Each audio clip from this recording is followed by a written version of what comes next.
Hey there, it's Michael Greenwood. Right, so for this video, I'm going to be running through how I get out of a rut, basically, when I'm not feeling like doing it, basically. I'm not feeling like getting up that day, and I'm really not feeling like, doing the work that I need to do. So this is how I can get myself out of a rut. We've got 8 steps here, and if you do this, I mean, this has helped me. It may help you as well. So let's get started with this.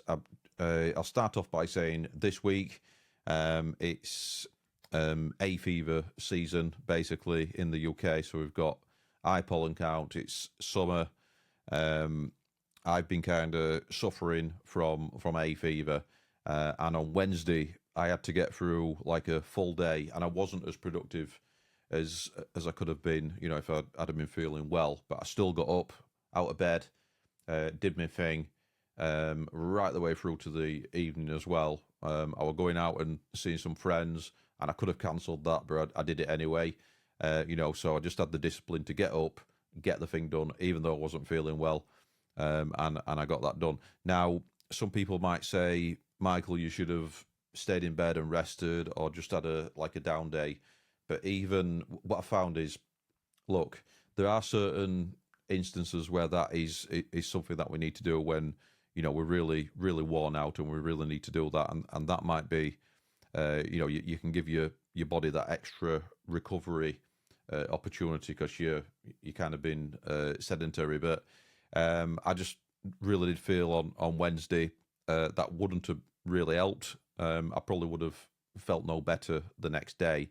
And I gave myself the gift, basically, of still getting kind of maybe a 60 or 70% productivity day in there. So I wouldn't have felt as psychologically as bad that evening as, if I would have just stopped in bed, I would have probably felt worse because I wouldn't have felt as productive. So look, quick caveat, might not be the way that a lot of people would do it, but it worked for me, and I felt wonderful in the evening.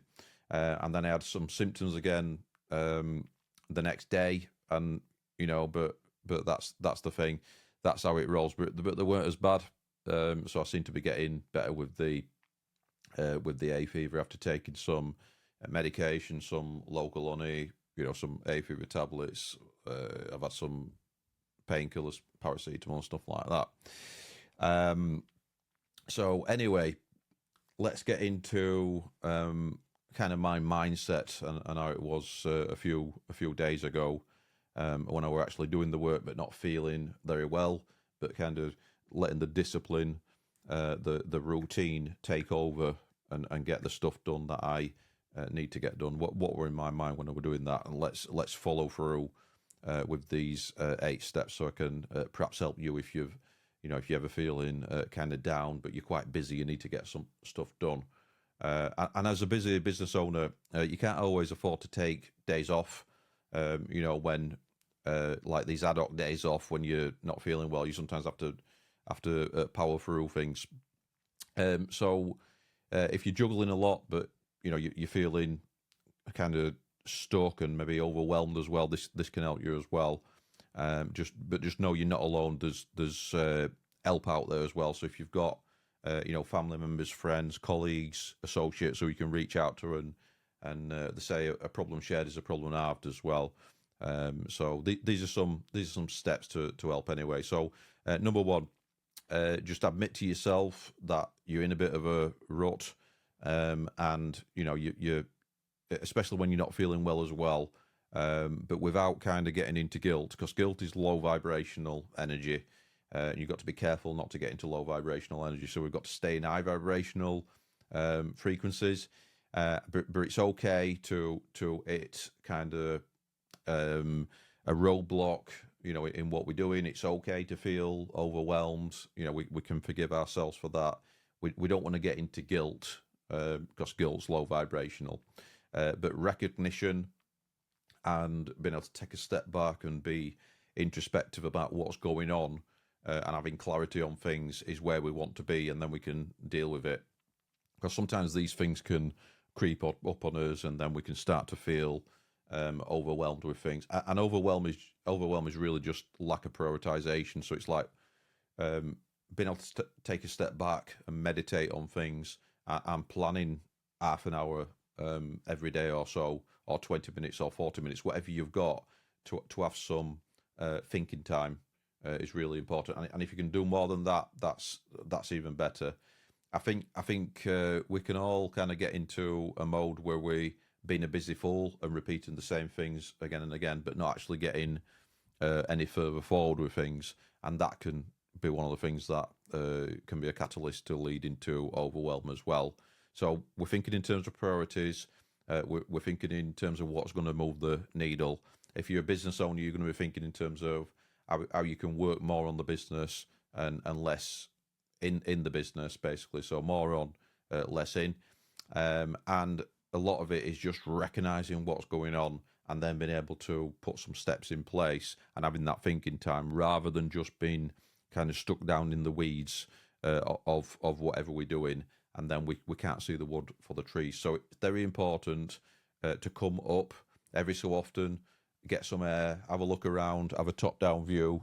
Imagine, you're taking a 30,000-foot view of where you are, where you're going, how you're going to get there, which is very, very important. You can use apps like Miro to do that, to plan out. If you're a business owner, how your company's going to look in the future. You can write down some steps you're going to take, when you're leveling up personally as well. So you can use this in all aspects of your life. But it starts with recognition, admitting that there's a problem. I'm feeling stuck. It doesn't make you a weak person. It actually makes you a stronger person, because then you can put steps in place. A lot of people have got the ego, and the ego gets in the way to taking any constructive criticism. So if somebody's saying to you, "Oh, you maybe need to work on this, or maybe this area of your life, you maybe need to work on that," if it's coming from a good place, and you've got to be discerning as well, and use your higher faculties and your intuition to see if that person is not just leading you astray. Sometimes, some people can give you advice from their paradigm, and that might not be aligning with your future self as well. So the 2.0 version of yourself, the person you need to become to hit your goals. So be careful the advice that you're taking from people as well. So that's important. So we've got to kind of shift that weight to something else, and reframe, and then take a step back so we can see what's really going on. And then what we want to do is we want to get some micro wins in. So lowering the bar. We still got the big goals, but we're kind of doing it in baby steps. So how do you eat an elephant a spoonful at a time? So get some small wins in. Look, if you're really in a rut, if you're not even brushing your teeth or flossing or something like that, you're not even getting dressed in the morning, you're not even getting out of bed, we've got to get you out of bed first. So get out of bed. Right, what we're going to do next, we're going to splash some water on our face, we're going to jump in the shower, we're going to brush the teeth, we're going to maybe get some press ups in if we can. We've got to get out there, get some sunlight. We've got to get some good food down us, some good old foods, and some micro wins like that. Depends where you are. If you've got to a stage where you're where you're really down, you've got to get up to the next stage. So it's all relative to where we are. So do what you need to do. There's a good book, Tim Ferriss, 4 Hour Work Week. So the whole premise there is, if you had some medical condition which meant you can only work 4 hours a week, what would you do to keep everything ticking over? What are the levers you can pull? Where can you use the leverage? What action plans can you deploy? What do you need to work on? Because a lot of us, when I used to work a job, I'm a full-time business owner now, but when I used to work a job, I was looking around me. A lot of people were only productive for a couple of hours a day out of the 7 or 8 hour day. So a lot of people are wasting a lot of time. 95% of it's probably an autopilot doing the same thing, not very efficient, perhaps, depending on the maturity of the systems and processes that are in place. So I think we all can look for efficiencies in what we're doing, and it's finding the small thing that's going to have the big impact. So this is again about prioritization. When we're feeling overwhelmed about all this stuff that's on our desk that we need to do, what is the one thing that's gonna move the needle? So when you're really busy, just I mean, I do an exercise all the time where I write down everything that I need to do, and then I pick the things that are going to move the needle. So it can work to have a brain dump. It can work to have a second brain in something like Notion, or whichever knowledge management app that you choose. But when that thing comes into your brain, dump it. The brain's here for processing. It's not here for storage of data. Yeah, it's here for processing. So you want to get that out of the brain, so it's not all cluttering and all whizzing around in there. So next up, number 3, we've got focus on energy, not efficiency. So being in an high vibrational energy state. So for example, talked about guilt. Guilt is really low energy. It's really low. That'll drain you. And if you're around people who have been negative and things like that, negativity, it's low energy. So negativity is a form of energy. It's an energy, and the energy is low. So we've got to get some energy spiritually through meditation, through breath work and stuff like that. We've got to get some energy through good food as well. You'll know that if you have some low GI, low glycemic index, white sugar food, it'll give you a boost for a few minutes, but then you'll feel that kind of that grogginess, that brain fog and stuff like that. So we need proper food, proper whole food, drink plenty of water and stuff like that. The basics. Look, do an audit basically. If you're feeling bad that day, what have you done the day before? Because it's often the day before. Have you drunk too much alcohol? That's an obvious one. I don't drink alcohol anymore. I've not drunk alcohol for nearly coming up 3 years now, because it was just something to eliminate that had absolutely zero positives for me anyway. So what can you cut out? Do you need more water? How much water did you drink yesterday? How much have you had today? So chug down a litre of water in the morning, and we're basically 75% water as human beings. Get out for that short walk. You might not feel like doing it. 10 minutes is better than nothing. 20 minutes is better than 10 minutes. Just get your steps in. Try to get at least 10,000 if you can, 15,000 steps in a day. Get again. It's back to those wins, but we need to get some energy. We need to get some energy, and sometimes it's not just what you're doing today. Looking back on yesterday, right? Did I drink enough water? Did I eat well? Did I get my steps in? Did I get me? Did I get some stuff done? But the thing is, it depends.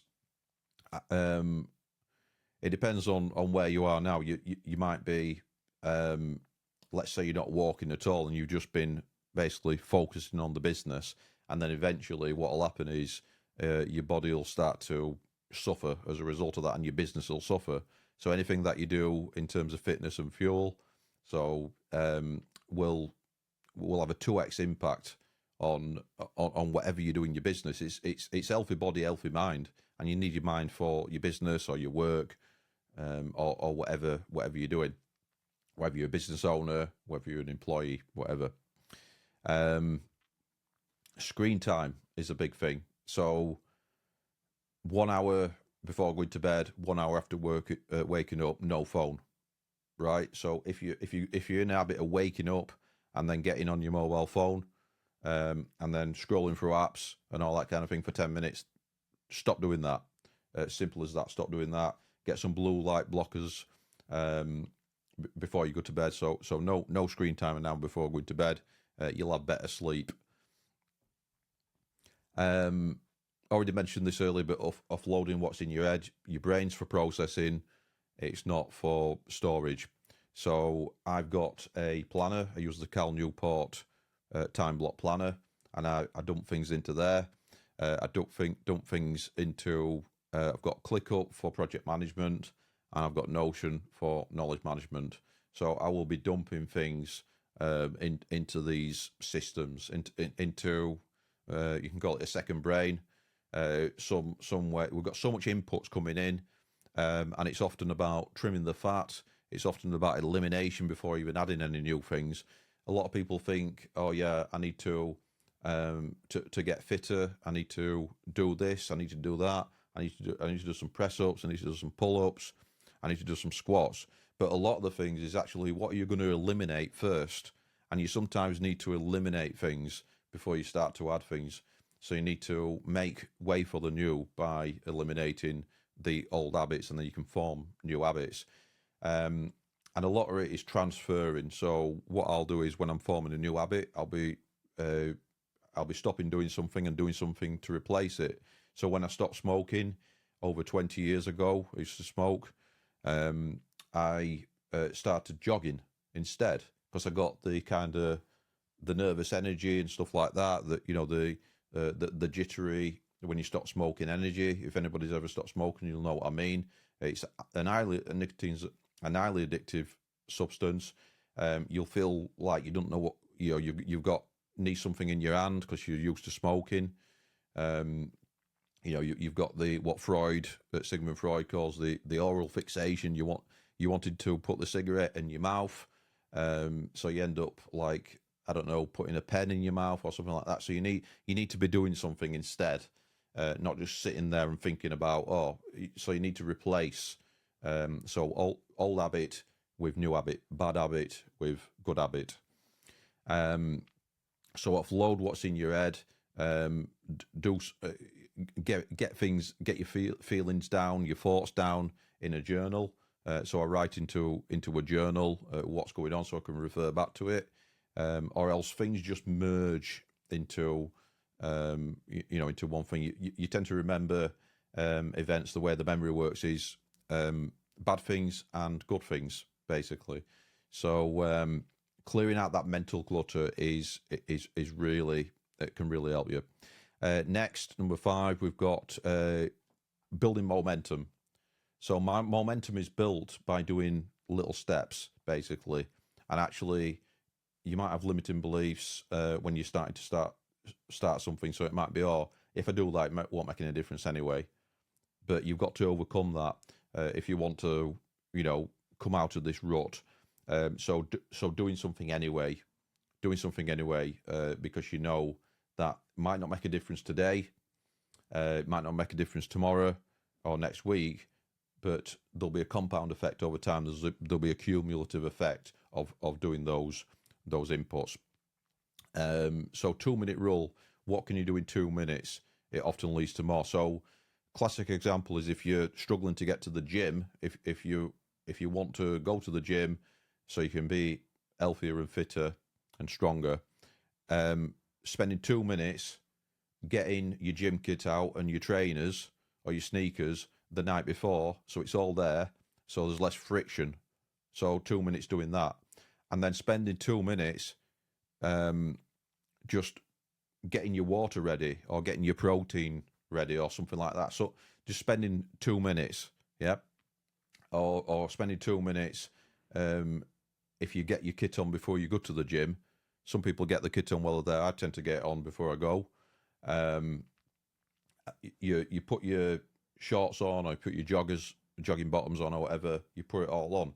If you spent 2 minutes doing that, you're less likely to then go and sit back down in front of the TV or do something else. So those 2 minutes, make a decision to do something for 2 minutes, and then that could help you to that gets things moving. It gets the momentum going. So it's little steps which lead to bigger steps, which lead to bigger steps. So lower intensity leads to higher intensity, and it's called micro momentum. Also, get your body going. So your mind will follow. If you get your body going with something, your mind will start going. Your mind will come along for the ride. You've got to, the way that I kind of visualize this and explain this is, imagine that you're playing a video game, and when you're playing a video game in third person, you can see your avatar or your character.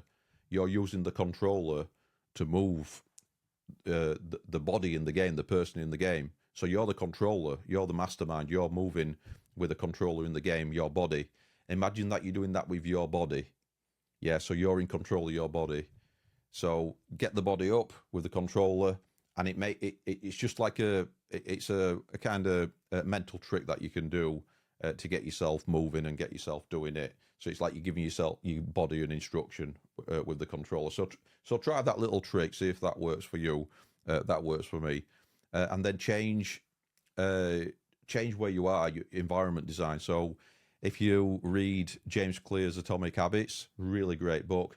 It's all about it's about habits in general, building new habits, building good habits, eliminating bad habits. And one of the big takeaways that I got from the book is change your environment. So I saw Grant Cardone when he did Undercover Billionaire in Pablo. He were in an RV, a recreational vehicle there, living in that, in the early stages when he first got there. And he was sweeping up, he was tidying his room, he were controlling what he could control, even though, it was a bit chaotic and they were in like this unknown situation. And, he knew that he had to control things. So he had a very good mindset, Grant Cardone, an internal locus control, not blaming, not getting a victim mindset or anything like that. What can I control in my environment right now? Yeah. So I'm going to sweep up, I'm going to tidy up. If you want to drink more water, have water around the place. Have a water bottle here, have a water bottle downstairs, have a water bottle in your bedroom, so you've got water all over the place. So there's a aid memoir, so you can see where it is. It's top of mind, basically.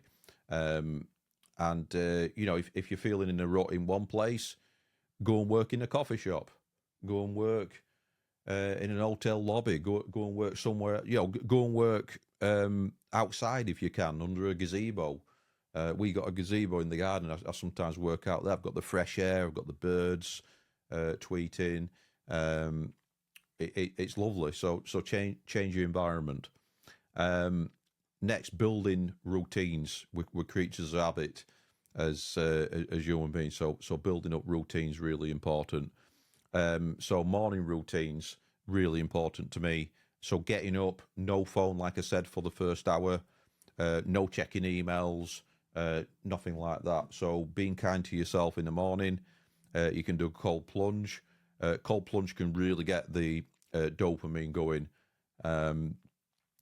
for hours after doing it. So if you're doing if that's your thing, try that.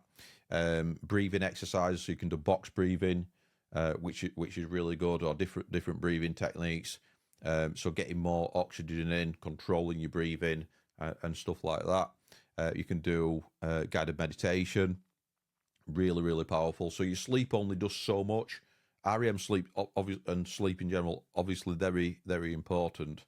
But meditation takes you to a new level with your energy. So especially if you can meditate once a day, that's fantastic. If you can meditate twice a day, and your second meditation is about 2 or 3 p.m. in the afternoon, when you might have otherwise been, you're feeling a bit tired and groggy and brain fog and stuff like that. That can really revive you.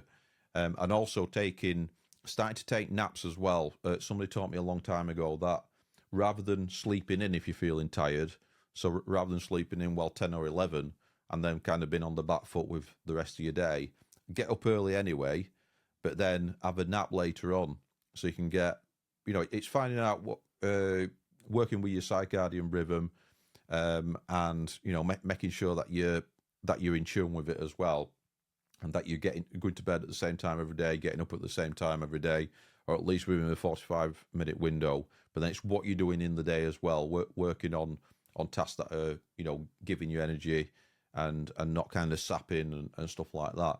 As a business owner, I suppose we've got the luxury of being able to delegate to other people based on their strengths, things that we're not as strong as, or things that are low income producing.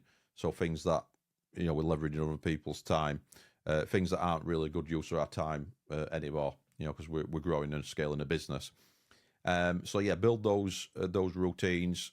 Some of this might be a bit overwhelming. I'd say, look, pick one thing to do in the morning. If you're going to meditate for 20 minutes, if you meditate for 5 minutes, that's better than nothing. If you meditate for 20 minutes, that's better than meditate for 5 minutes.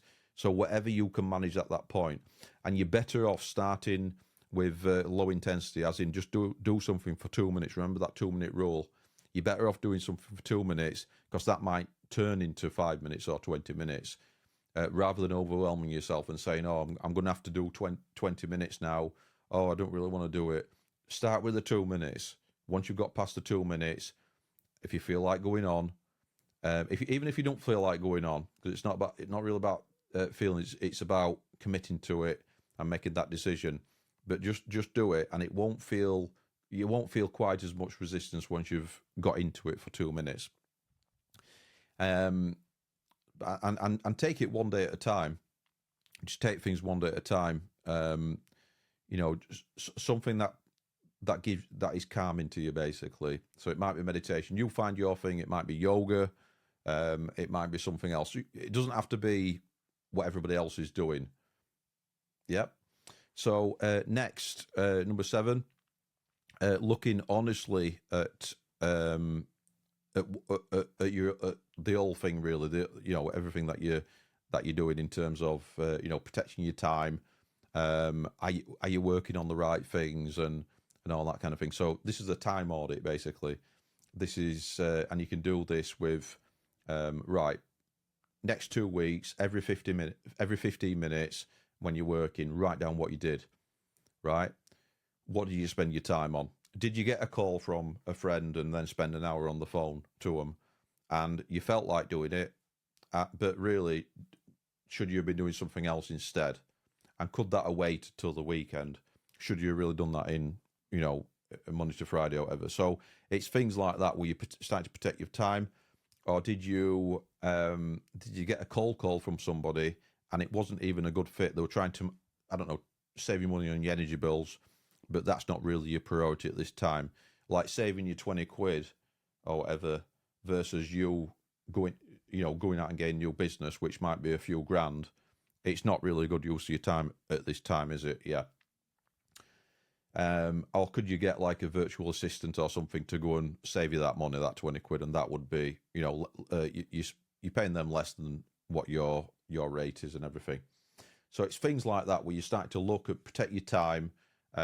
If you're a business owner, especially, more working on the business task than working in the business. So if you do a full 2 weeks audit and you've just been working in the business, and you've not even been doing any lead generation, you've just been doing all service delivery, then it might be time to think, right, can I afford to get somebody to help me with the service delivery so I can do more sales or marketing or whatever, yeah? Or marketing and sales, more like, because marketing comes before sales. So it's really, again, taking like a 30,000 foot view on what you're doing in your life, especially if you've gone 6 months and you're, I don't know, in business, you're still making the same revenue and you're not hitting your targets. Definitely time to do something like that. But then, again, a lot of it's about elimination. So there might be some things that you need to eliminate as well. So that's really important too. So honestly, look at what you're doing. What can be handed off to somebody else? What can be delegated? What can be postponed? Do you really need to do that at this time? What are the deadlines? What do we need to do and everything like that? And that reduces the way to reduce overwhelm really is by prioritization. And then you'll be able to take that nap in the afternoon. Then you'll be able to do that meditation, knowing that you've got a plan for the next steps and knowing that you've planned ahead. It's so true when people say, if you fail to plan, you plan to fail. Because if you're just going into every day and it's just chaotic and you've just been pulled in different directions and you're ending up scrolling on social media for 2 hours rather than doing what you're meant to be doing because you're procrastinating, it's not a good place to be in. And if you do it long enough, then you can have diminishing effects in your life. So but that's fine if you're at that stage now. Just calmly take some time, plan some time in to think about it, to really audit what's going on. Don't worry about it. Don't get into worry, a low vibrational state. Believe that you can do it because you can do it. Because as human beings, we've got so much within us, to do these things. And then reach out. So, if you're stuck, just message a friend, a family member, just share the load, just talk through it. You know, reach out to a coach if you've got a coach. Sports people have coaches, business people should have coaches. I've got coaches. I've got different coaches, you know, for different aspects of the business. So yeah, just to be able to coach you and ask you questions so you can come to the answers yourself. And that's where the meditation comes into it as well. You know, just cutting out the inputs around you gives you the thinking time where you've got the space. Because that's the thing these days, we've got so many inputs coming in, and our RAS, which is the bit of the brain where the reticular activating system, the RAS, it'll just tune us into, it'll cut out everything else and just tune us into what, you know, what we're kind of, you know, tuned into at that time, basically. So, you know, based on what we're interested in, what we're focused on and stuff like that, because where the focus goes, that's where the energy flows. So what I mean by that, bringing up the RAS, let's say you're particularly interested in buying a new BMW or a Ford Fiesta or whatever it is, you'll start to see Ford Fiestas on the road all the time. You know, you'll be, oh yeah, they've got one, yeah, and you wouldn't have noticed it before. So that's your RAS, basically. Or if you wanted to go on that holiday, you'll start to notice billboards with holidays on, and you know, adverts and stuff like that. Some of it might be retargeting because you might have been visiting some holiday destination websites or whatever. So yeah, but yeah, reach out, do have a good support network and build that up, and you know, and be there to support them as well. So it's a two-way street, and it's all about relationships. And you know what, business in general is all about relationships, not really about selling. It's about who you can help and things like that. So remember that as well. But yeah, I hope this helps. This is kind of taking you into my thought process with how I kind of deal with a lot of the stresses and of business and life in general, and stuff like that. But just remember, as we're going through all these things, and as we're going through hell and we're getting through it and not stopping in hell, you don't want to stop in hell, do you? When you're going through hell, keep on going so you can get out of hell. Remember, you know, if you're like me and you're pushing forward, and you really, you know, wanting to better yourself and have a better life for your family, and you know, you will have to come out of your comfort zone, and you will face adversity, obstacles to overcome. So it's important to persevere, to have resilience, and to also protect your energy. And also, you hear a lot of people saying, you know, they're working all hours, but you've got to be integrating these things as well if you don't want to burn out or, you know, suffer from depressing thoughts and things like that. And for me, it's all about taking action in the right areas and planning in time in your diary to have a good think about you know, what you're doing in your life and all that kind of thing. I'm going to leaving the phone ringing, leaving, you know, all that kind of thing. So I'm not going to edit this video. So, but yeah, I hope you've got something out of this. And I'm Michael Greenwood. I will see you next time.